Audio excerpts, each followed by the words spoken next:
On March 15, 1988, somewhere in Moscow, a 66-year-old man faced a firing squad. General Dmitri Fedorovich Polyakov was 66 years old. He had served 25 years with Soviet military intelligence. He was a decorated World War II veteran.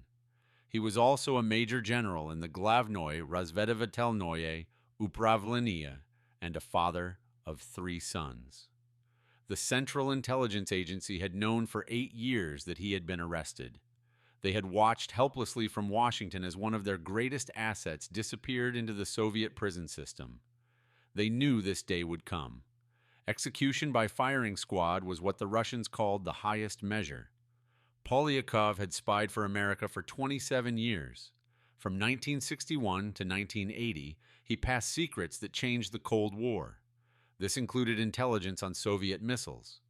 He also provided evidence of the Sino-Soviet split that led to President Nixon opening relations with China.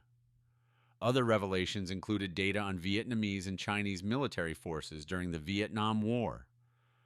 He also exposed the identities of Soviet illegals operating in the West. He never wanted much money. He requested $3,000 a year. He had refused more. The Central Intelligence Agency called him the Crown Jewel. The Federal Bureau of Investigation gave him the codename Top Hat. The Central Intelligence Agency used the codenames Bourbon, Rome, and Donald. He had been betrayed twice. Federal Bureau of Investigation agent Robert Hanssen first betrayed him in 1979. Central Intelligence Agency officer Aldrich Ames then betrayed him in 1985. And now Dmitri Polyakov would die. This came after 8 years of interrogation. A secret trial had occurred. A death sentence had been issued, which the West would not learn about for 2 more years. But understanding why this man betrayed the Soviet Union and what his death cost requires going back to the beginning. This meant returning to 1961 in New York City. It was there, a decorated Soviet colonel decided the Communist Party leadership was leading his country to ruin, and he was willing to die to stop them. Dmitri Fedorovich Polyakov was born on July 6, 1921, in Soviet Ukraine. His father was a bookkeeper. His family was modest and loyal to the Soviet system. They were not extraordinary people. In June 1941, Nazi Germany invaded the Soviet Union. Polyakov had just graduated from Sumy Artillery School. He was 20 years old. He went straight to the front lines. Polyakov served 4 years of combat as an artillery officer. He saw the worst of the Great Patriotic War. He was decorated for bravery multiple times. He watched millions die. He survived the war. By 1945, the Red Army had crushed the Nazis and occupied Eastern Europe. Polyakov had proven himself to be smart, loyal, and competent. After the war, Soviet military intelligence, known as the Glavnoye Razvedavatelnoye Upravleniye, recruited him. He then entered the Frunze Military Academy for training. This training covered military intelligence, languages, and tradecraft. He learned how to operate in hostile territory. By the mid-1950s, Polyakov was a rising star. The GRU sent him to New York in 1956. He was assigned to the Soviet mission to the United Nations. This was his first taste of America. He then returned to Moscow for more training. The GRU sent him back to New York. This time he served as deputy resident, which meant he was second in command of GRU operations at the United Nations mission. His cover job was Soviet diplomatic staff. His real job involved running intelligence operations against the United States. He was 38 years old. He was married to Nina. They had 2 sons, Alexander and Peter, both born in the early 1950s. A third son had died as an infant, and that tragedy would haunt Polyakov forever. By late 1961, Colonel Dmitri Polyakov had everything the Soviet system could offer a military intelligence officer. This included prestige, career success, and a comfortable life by Soviet standards. He also had a problem. He hated what the Communist Party had become. This was in November 1961 in Manhattan. Polyakov had been watching, listening, and thinking. He had fought in World War II, believing he was defending the motherland against fascism. Millions of Soviets had died, including his comrades and friends. Entire villages had been wiped out. And for what? By 1961, Polyakov saw Soviet leadership as corrupt, incompetent, and cruel. The party elite lived in luxury while ordinary Russians struggled. The system rewarded party loyalty over competence. The leadership made decisions that hurt Russia's future. He had also suffered a personal tragedy that crystallized his disillusionment. His infant son had fallen seriously ill. Soviet doctors could not help him. Polyakov requested permission to bring the boy to New York for medical treatment. However, permission was denied. The boy died. That decision broke something in Polyakov. Party bureaucrats let a child die rather than risk a GRU officer's family receiving Western medical care. He loved Russia and his country, but he had come to despise the men running it, and he decided to do something about it. In November 1961, Polyakov walked into the first United States Army headquarters on Governor's Island in New York Harbor. He asked to see the commanding general. Security thought it was a provocation. They believed it was a test, with the KGB trying to set them up. But Polyakov insisted. He had important information. He wanted to help the United States. The Federal Bureau of Investigation took the meeting. They gave him the code name Top Hat. At that first meeting, Polyakov laid it out clearly. He was a GRU colonel and had access to Soviet military intelligence. He believed the communist leadership was destroying Russia. He wanted to help the West prevail in the Cold War. His goal was not to destroy Russia, but to save it from its own leaders.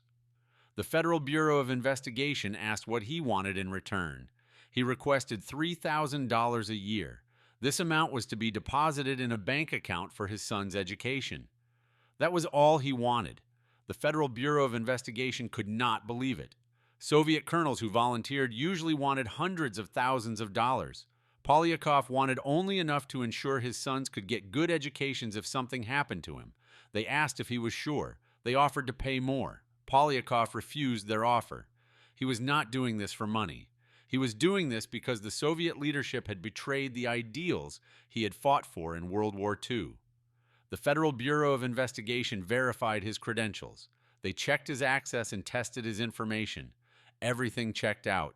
Polyakov had access to GRU operations worldwide. He knew Soviet military capabilities. He also had information on Soviet technology, missile systems, and intelligence operations. And he was offering it all to America. The Central Intelligence Agency wanted to participate. In espionage terms, Polyakov became a joint operation. He was handled by both the Federal Bureau of Investigation and the Central Intelligence Agency.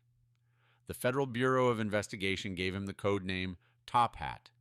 The Central Intelligence Agency used the code names Bourbon and later Rome and Donald. The intelligence started flowing immediately. First, Polyakov identified Soviet illegals operating in the United States.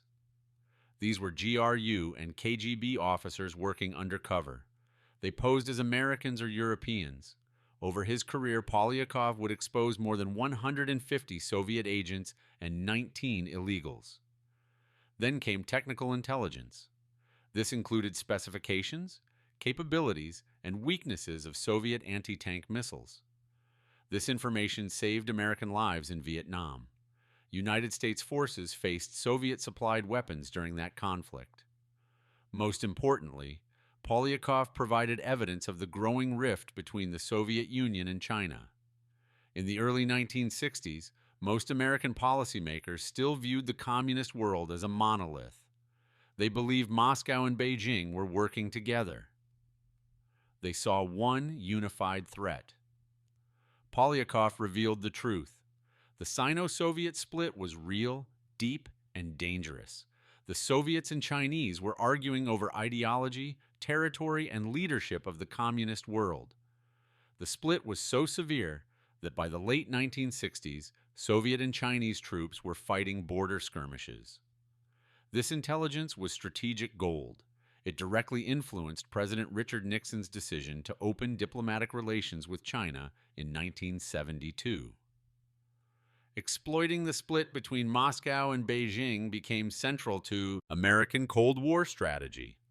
Polyakov made that strategy possible, but providing intelligence to the Central Intelligence Agency from New York was the easy part. In 1962, Polyakov's tour in New York ended. The GRU recalled him to Moscow. For several months, the Central Intelligence Agency heard nothing. They worried he had been caught, arrested, or executed. Then, in the late 1960s, a signal came through. Polyakov was alive. He had been posted to Rangoon, Burma, as the GRU resident, meaning station chief. This posting was even better than New York. From Rangoon, the GRU was collecting intelligence on Vietnamese and Chinese military forces during the Vietnam War. The Soviets were supplying weapons to North Vietnam. They were also gathering intelligence on both the Vietnamese communists and the Chinese, who were also supplying Hanoi. Polyakov gave the Central Intelligence Agency everything. This included Vietnamese troop movements and Chinese military capabilities. He also provided Soviet assessments of the war. Polyakov also shared technical specifications of Soviet weapon systems being used in combat. He used wild dead drops. These involved hollowed-out rocks, hidden compartments in public parks, and pre-arranged signal sites. He would mark a specific location with chalk to indicate he had intelligence to pass. His Central Intelligence Agency handler would service the drop. The handler would retrieve the documents or film and leave payment. He received $3,000 a year. This was always the same amount. Polyakov never asked for more. From 1965 to 1969, Polyakov ran the GRU's key listening post in Rangoon. Every month, he passed intelligence to the Central Intelligence Agency. The agency considered him the most valuable asset they had ever had inside Soviet intelligence. But the GRU eventually rotated him again. He returned to Moscow in 1970. He was then promoted to head of the GRU's China section. This led to more intelligence. It included Soviet assessments of Chinese military capabilities. He revealed Beijing's nuclear program. He also shared insights into internal Chinese Communist Party politics and Moscow's fears about what China might do next. All of this information went to the Central Intelligence Agency. Then in 1973, the GRU sent Polyakov to New Delhi, India, as the resident. This meant he was the GRU station chief. The Central Intelligence Agency assigned Paul Dillon to handle him. Dillon was a career Central Intelligence Agency officer. He was experienced and skilled in clandestine operations. His entire job in New Delhi was to manage the agency's relationship with Polyakov. The two men developed a genuine friendship. They would meet in parks, restaurants, and safe houses. Sometimes they met just to talk. Polyakov spoke fluent English, and Dillon spoke Russian. They discussed philosophy, history, and their families. They also pondered what would happen after the Cold War ended. Polyakov insisted he would die a Russian. He loved his country, but he just hated its leaders. Dillon arranged for Polyakov's sons, Alexander and Peter, to attend good schools. He made sure the $3,000 annual payments were deposited reliably. He also handled the logistics of dead drops and signal sites. But mostly, Dillon listened as Polyakov handed over one of the most comprehensive intelligence troves in Cold War history. From New Delhi, Polyakov had access to Soviet intelligence collection on India, Pakistan, China, and Southeast Asia. The GRU was deeply embedded in the region. Polyakov gave the Central Intelligence Agency every detail. He also provided strategic assessments. These included how Moscow viewed the region. He revealed what the Soviet leadership feared and where they were vulnerable. By the late 1970s, Polyakov was a major general. He was the highest-ranking Soviet military intelligence officer ever to spy for the West. And then in 1979, everything started to unravel. Federal Bureau of Investigation Special Agent Robert Hanssen sat at his desk in the Soviet Analytical Unit in the New York Field Office. This occurred on October 4, 1979. Hanssen had been with the Federal Bureau of Investigation since 1976. He was a counterintelligence specialist. His job was to identify and track Soviet intelligence operations in the United States. He knew about American agents operating inside the Soviet Union. That day, Hanssen made a choice. He walked into the Soviet residential complex at 275 West 86th Street in Manhattan. There he dropped off a letter for the GRU. The letter identified 3 Soviet intelligence officers who were actually working for the Federal Bureau of Investigation. It also mentioned Dmitri Polyakov. He was known as Top Hat, America's crown jewel. Hanssen did this for money. The GRU paid him $70,000 for that initial package. The Soviets now knew they had a mole. A GRU general was spying for the West.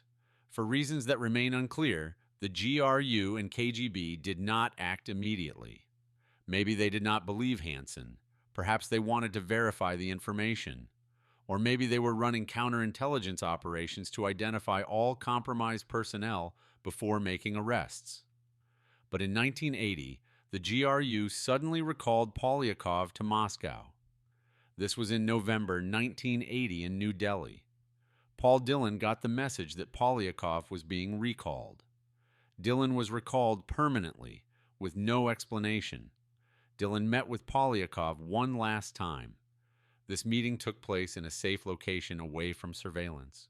This could be routine, Dillon said, or it could be trouble. Polyakov knew the risks. He had been spying for nearly 20 years. Eventually, he knew something might go wrong. Dillon offered exfiltration. The Central Intelligence Agency would get him out. This meant defection and a new identity. They would bring his family to the West. Polyakov refused. "I will die a Russian," he said. "I have told you this before. I am not betraying Russia. I am trying to save it from corrupt leaders. If they have caught me, I will face what comes." His wife Nina and sons Alexander and Peter were in Moscow. Polyakov would not leave them. He returned to Moscow in December 1980. For 6 years, the Central Intelligence Agency heard nothing. Polyakov vanished into the Soviet system. The agency assumed he had been arrested. However, there was no public announcement, no trial, and no news. Central Intelligence Agency and Federal Bureau of Investigation officials agonized. They wondered what had gone wrong. They also questioned how the Soviets had identified him. They did not know about Robert Hanssen. That betrayal would not be discovered until 2001. But there was another problem. This was a much bigger problem, one that would cost 10 lives. Aldrich Ames was a Central Intelligence Agency counterintelligence officer. He had 31 years with the agency. He was assigned to the Soviet East European Division. On April 16, 1985, Ames walked into the Soviet embassy. It was located at 1125 16th Street Northwest in Washington, District of Columbia. He was 43 years old. He was going through an expensive divorce. He was engaged to a Colombian woman named Rosario who liked expensive things. His Central Intelligence Agency salary was $60,000 a year.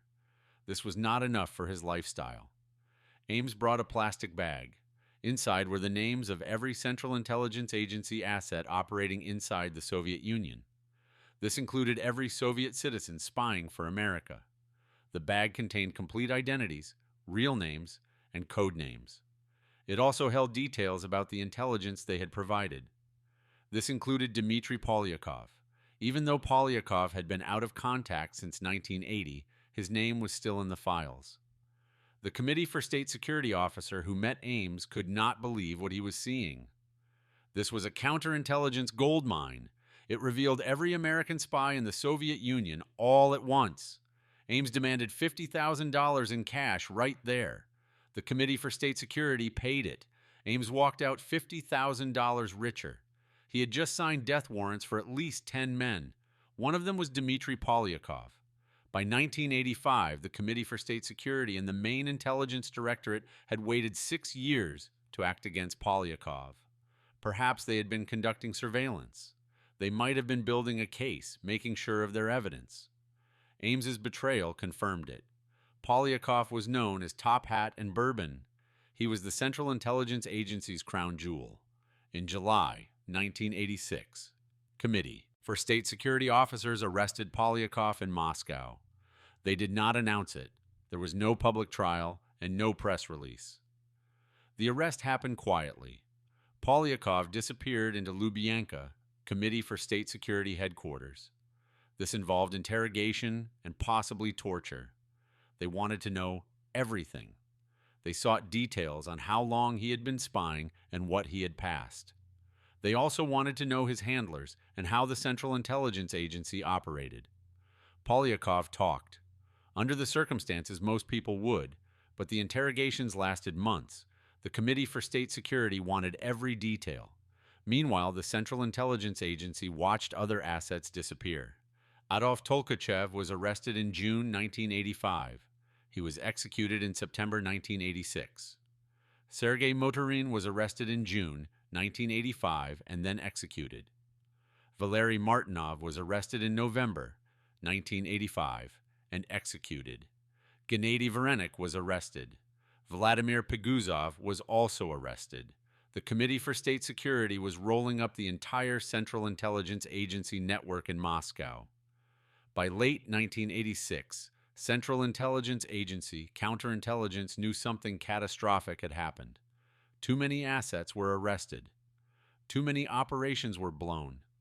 Too many agents were executed. There was a mole in the Central Intelligence Agency. Someone had access to everything. The hunt for that mole would take 8 more years.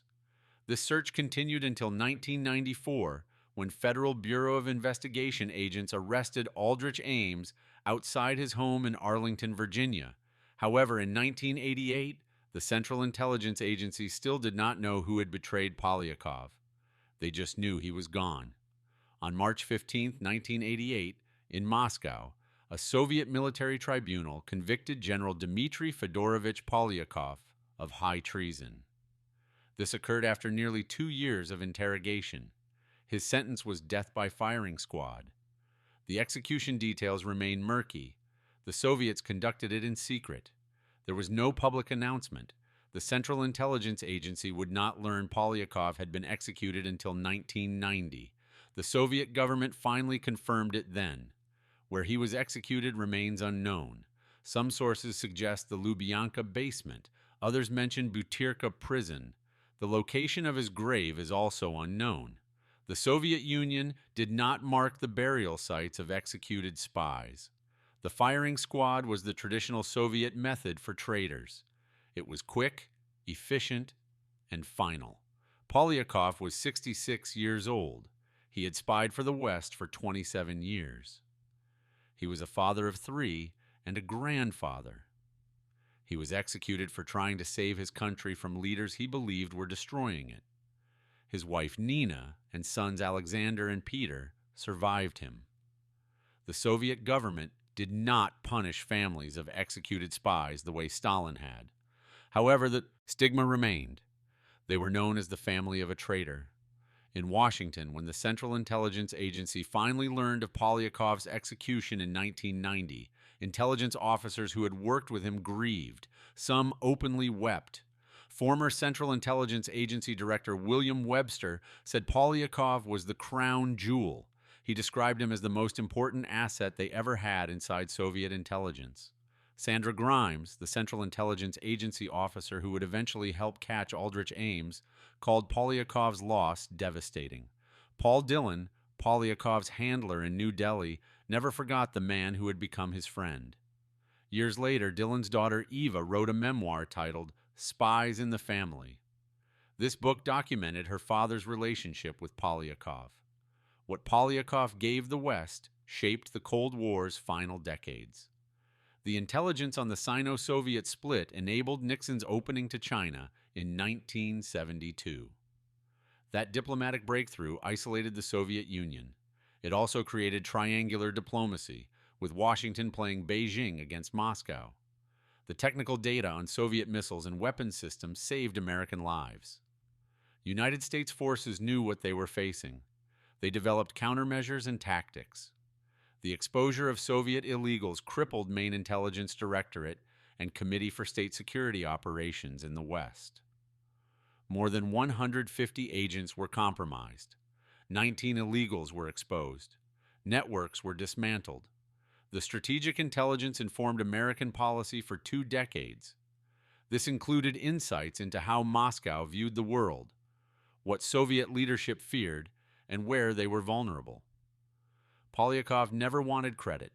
He never wanted fame. He never wanted much money.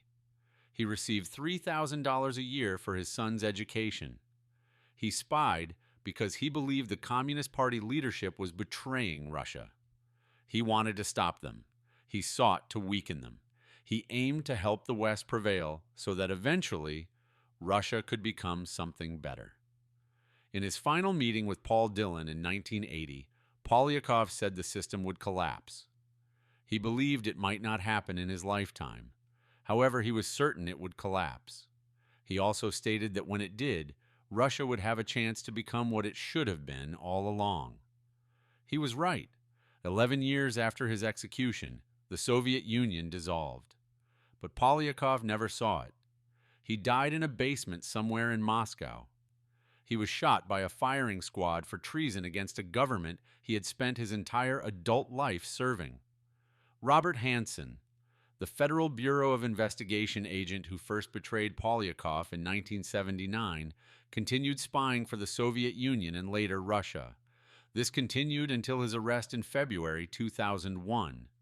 Over 22 years, Hanssen sold American secrets for more than $1.4 million in cash and diamonds. He compromised dozens of intelligence operations. He betrayed multiple agents, including Polyakov. Hanssen pleaded guilty in July 2001 to avoid the death penalty. He was sentenced to life in prison without possibility of parole. He was sent to the Administrative Maximum Facility Florence. This is the federal Supermax prison in Colorado. It is the same facility where Aldrich Ames is serving his life sentence. On June 5, 2023, Robert Hanssen was found dead in his cell. The cause was natural. He was 79 years old. Aldrich Ames, the Central Intelligence Agency officer who betrayed Polyakov and at least 9 other agents in 1985, was arrested on February 21, 1994. Federal Bureau of Investigation Surveillance had watched him for months. They noted his unexplained wealth. His Jaguar XJ6 was worth $540,000 on a $60,000 salary. His $540,000 house was paid for in cash. He also had overseas bank accounts. Ames pleaded guilty on April 28, 1994. He received life in prison without parole. His wife Rosario received 5 years for conspiracy to commit espionage. Ames is still alive as of 2025. He is serving his sentence at the Federal Correctional Institution in Terre Haute, Indiana. He is 73 years old. He has given interviews over the years. He has shown no remorse. He justified his actions by claiming the Cold War was a sham. He also stated the agents he betrayed knew the risks. The agents he betrayed included Dmitri Polyakov, executed in 1988, Adolf Tolkachev, executed in 1986, Sergei Motorin, executed in 1987, Valery Martinov, executed in 1987, Gennady Veranik, imprisoned with an uncertain fate. At least 5 others were executed or imprisoned. 10 men died. Dozens of operations were blown. Billions of dollars in intelligence collection were destroyed. All of this happened because Aldrich Ames wanted to impress his girlfriend with expensive dinners and foreign vacations. At Central Intelligence Agency headquarters in Langley, Virginia, the memorial wall bears 140 stars. Each star represents a Central Intelligence Agency officer or asset killed in the line of duty. Some stars have names attached, others remain anonymous, classified even in death. Dmitri Polyakov does not have a star on that wall. He was not a Central Intelligence Agency officer. He was an asset. He was a Soviet citizen who spied for America.